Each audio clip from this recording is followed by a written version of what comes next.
A storm has been brewing around the UCLA's Race and Equity Director's comments. But what exactly has he said? Let's delve into the controversial storm that's been stirred up by Jonathan Perkins, the Director of Race and Equity at UCLA. Perkins has been making the headlines recently, not for his work on equity and race, but for his rather scandalous comments about the authenticity of Kate Middleton's, the Princess of Wales's, cancer diagnosis. This isn't just a simple case of an individual sharing their opinion. Perkins holds a significant position at a prestigious university, and his comments have sparked a wave of outrage, leading to calls for his dismissal. Perkins, a self-proclaimed public academic, higher education attorney, lecturer, and podcast co-host, has been using his platform to spread baseless allegations about the royal family. Most shockingly, he's been questioning whether Kate Middleton, who recently revealed her devastating cancer diagnosis, is indeed battling the disease or if it's all a ruse. He hasn't stopped there, though. Perkins has gone so far as to suggest that the princess could be in a coma or dead, and that the royal family is using the cancer card to cover for something else. These comments have not only crossed the line of respect and decency, but they've also stirred up a hornet's nest of controversy. Perkins, who himself is a cancer survivor, has been called out for his cruel and unfounded allegations about the Princess of Wales. The irony here is that Perkins, who is supposed to be dedicated to creating a more just and equal society, is the one spreading these vile conspiracy theories. And while he's quick to defend Meghan Markle, the Duchess of Sussex, against any perceived online bullying, he seems to have no qualms about attacking Kate, the Princess of Wales, with his baseless claims. His comments have not only drawn widespread criticism, but have also raised questions about his role at UCLA, where he earns a hefty annual salary to uphold principles like dignity, compassion, and inclusiveness. And with that, the controversy was set in motion. But what led up to this? Stay tuned as we explore further in the next scenes.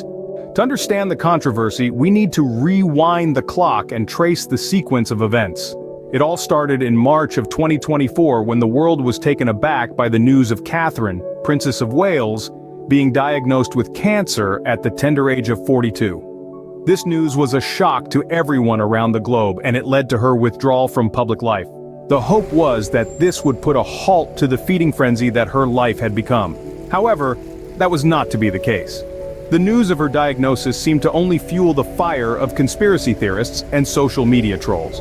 Instead of sympathy and respect, the sick princess was met with skepticism and vile accusations. Among the key figures involved in this torrent of unfounded allegations was tech entrepreneur Christopher Bouzy. Known for his appearance on Harry and Meghan's 2022 Netflix documentary, Bouzy, a staunch member of the self-styled Sussex Squad, was already infamous for his attacks on Kate. His fixation on a bizarre theory that recent footage of Kate at a farm shop in Windsor was faked was just the tip of the iceberg. While Bouzy might have stopped short of questioning the veracity of the princess's cancer diagnosis, others were not so restrained. A wave of conspiracy theories started to swirl around the internet, with some going as far as to doubt whether the princess was still alive and others making the baseless claim that her cancer was fake. These theories, devoid of empathy and reason, began to echo across social media platforms, each retweet and share adding to the cacophony of lies and misinformation. And as the theories grew, so did the number of their proponents. The princess's fight against cancer was now overshadowed by a social media storm, a storm that was about to take a turn for the worse. And so, the stage was set for a social media storm.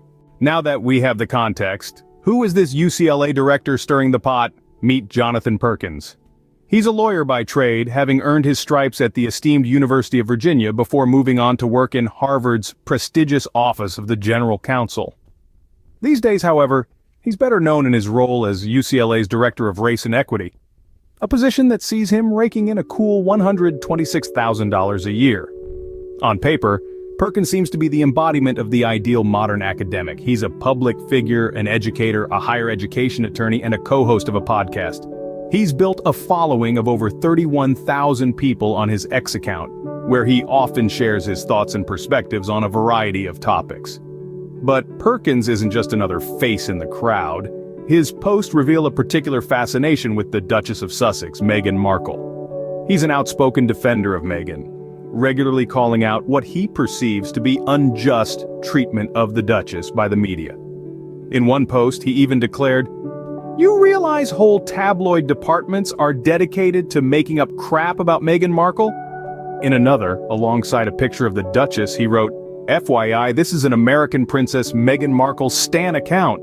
Yet, this same man who so vigorously defends Meghan seems to have no problem disparaging the Princess of Wales, Kate Middleton.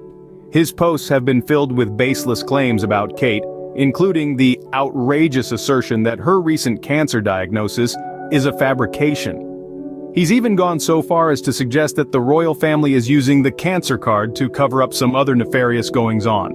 Perkins, a public figure, has now found himself in the eye of the storm. The fallout from Perkins' comments has been swift and severe. The court of public opinion has not been kind to the UCLA Director of Race and Equity. On social media platforms, in the break rooms of offices, and in the quiet chatter of coffee shops, the outrage is palpable. Many are demanding accountability for Perkins, calling for his immediate dismissal from UCLA. The public's indignation isn't just about the callousness of Perkins's comments, but also the incongruity between his words and the values he's supposed to uphold.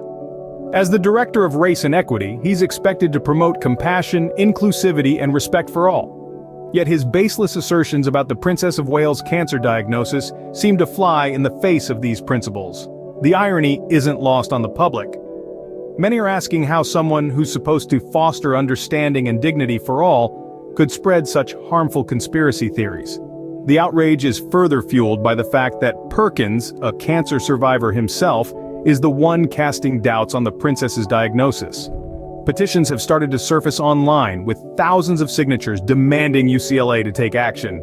Supporters of the Princess of Wales, as well as advocates for decency and respect, are making their voices heard. They're calling for consequences, for a clear message that such behavior is unacceptable, especially from someone in Perkins' position. But, as the outcry grows louder, there's also a growing sense of frustration. For many, the fact that Perkins continues to hold his position at UCLA despite his actions is a bitter pill to swallow. They question whether the university's values of equity, diversity, and inclusion are just words on a page, or if they truly mean something. The controversy rages on, but the question remains, what will be the consequences for Perkins? As we come to a close, let's distill the main points of this controversy. Our story began with the heartbreaking news of Kate Middleton's cancer diagnosis. As she withdrew from public life, we saw a surge of conspiracy theories, creating an unsettling backdrop to this personal crisis. Jonathan Perkins, UCLA's Director of Race and Equity, emerged as a key figure in this narrative. His controversial comments doubting the authenticity of Kate's illness sparked outrage. Despite his own battle with cancer, Perkins used his platform to spread harmful misinformation, leading many to question his role at UCLA. His actions starkly contrast the university's values of inclusivity, compassion, and respect for all. The public outcry has been loud, with calls for action against Perkins echoing throughout various social media platforms. And with that, we leave you to ponder. Where do we draw the line between freedom of speech and spreading harmful misinformation?